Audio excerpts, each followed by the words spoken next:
vamos lá, gente. Outra questão que a Nalanda me mandou também foi essa outra questão de cinética, que também, né, vejo eu que deve ser da Cesgran Rio ou da UFG, por conta dessa estrutura aqui de números, tá? Que normalmente eles pedem uma soma no final. Mas vamos lá. Eu vou falar sobre a questão, tá? E vou falar algumas críticas da questão e algumas coisas que estão erradas, como eu já falei na questão anterior. Mas a gente consegue aprender muita coisa, abordar muita coisa com essa questão. Então vamos ler a questão primeiro. O que ele fala? Os seguintes dados foram medidos para a reação do monóxido de nitrogênio, que é esse aqui, ó, monóxido de nitrogênio, com hidrogênio, formando nitrogênio e água.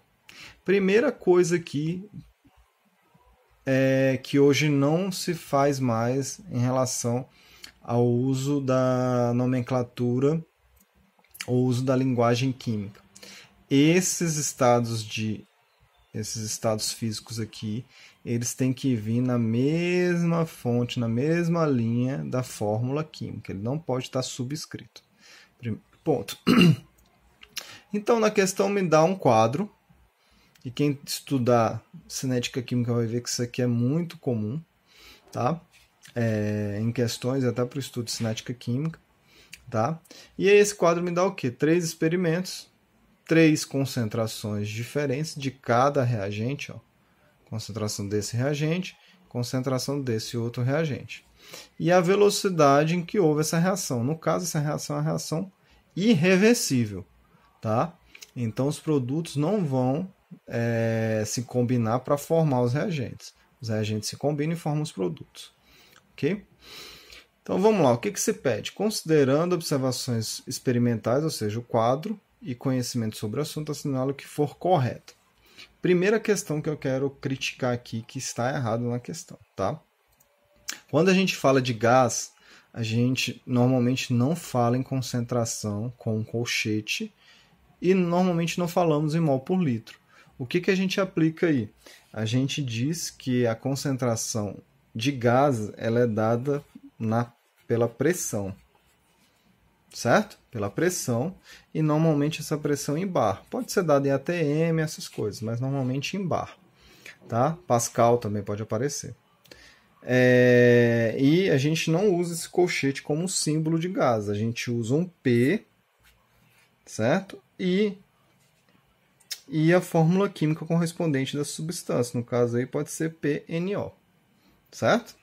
Ok? Então vamos lá. Primeira questão. A lei de velocidade da reação, ou a lei da velocidade para a reação é V igual a K, concentração de monóxido de nitrogênio ao quadrado, vezes a concentração de hidrogênio ao quadrado.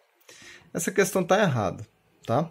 Primeira coisa, se fosse no dia de hoje, você não precisava fazer nada para dizer que ela está errada. Bastaria você fazer essa primeira análise que eu fiz, tá? Que é o quê?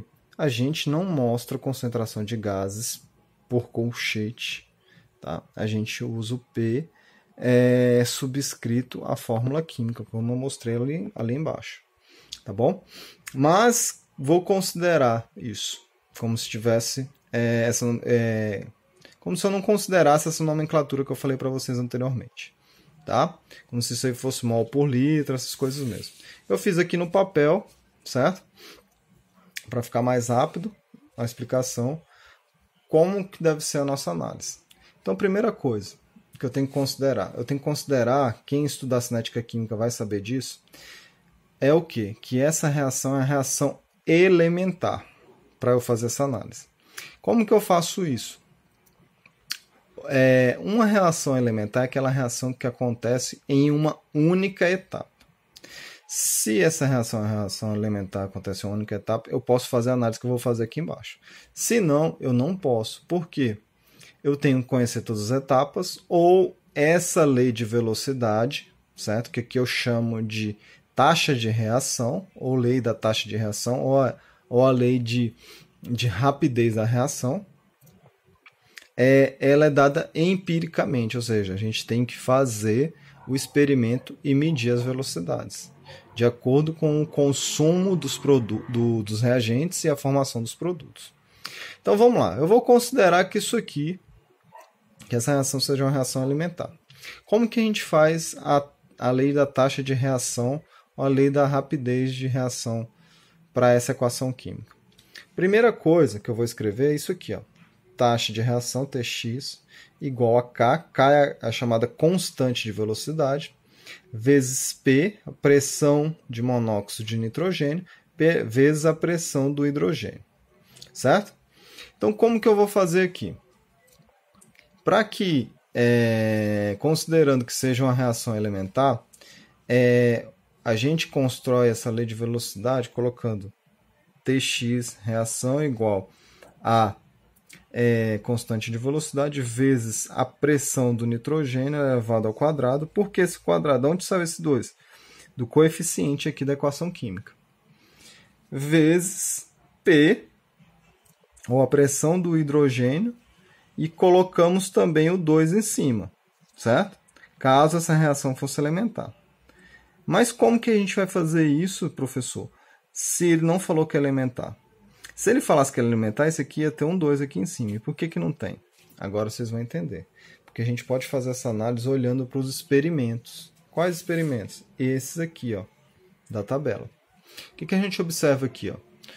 Cada um numa concentração de 0,1 tem uma velocidade 1,23. Quando eu dobro essa velocidade aqui, ó, ou quando eu dobro essa quantidade, quando eu dobro essa quantidade de hidrogênio na reação, dobra a velocidade. Vejam vocês, ó, 0,1, 0,1, 0,1, 0,2. Eu dobrei apenas a quantidade de H2, dobrei a velocidade. O que acontece olhando para a taxa de reação? Eu só botar todos os elementos que aparecem na taxa de reação, vai ser igual a uma constante vezes a pressão do monóxido de nitrogênio vezes a pressão do hidrogênio, do gás hidrogênio. Ora, se eu tenho que ter todos esses elementos, eu não sei se aqui vai ser elevado ao quadrado, ao cubo, eu não sei o que vai ser elevado aí. Qual é a noção, ou o que eu posso fazer? Interpretar aquela tabela. O que a tabela me disse anteriormente? Que se eu dobrar a quantidade de hidrogênio, eu vou dobrar a quantidade ou a rapidez em que a reação acontecerá. Vocês entenderam? Então, se eu dobrar aqui, eu dobro ali.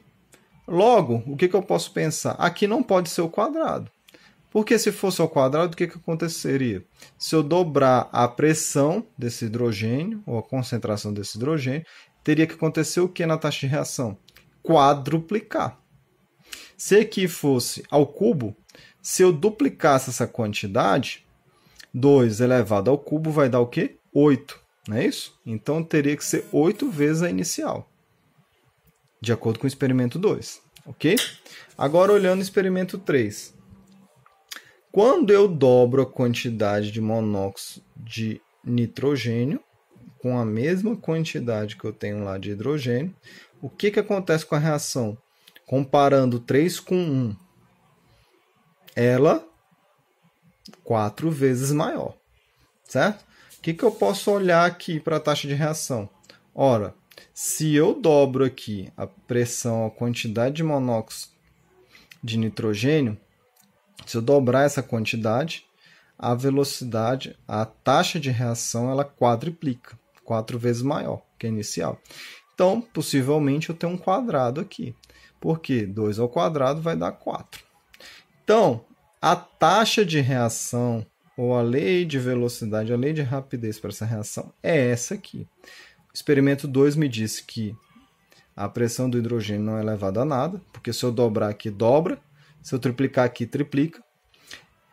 E no experimento 3 me diz o quê? Que se eu dobrar essa quantidade do monóxido de nitrogênio, quadruplica a velocidade. Então está aqui a lei de velocidade ou a lei de taxa de reação dessa reação que a gente está analisando, que é justamente essa daqui. Tá bom? Eu vou dar uma parada e depois eu comento os outros itens, que vai ficar muito grande.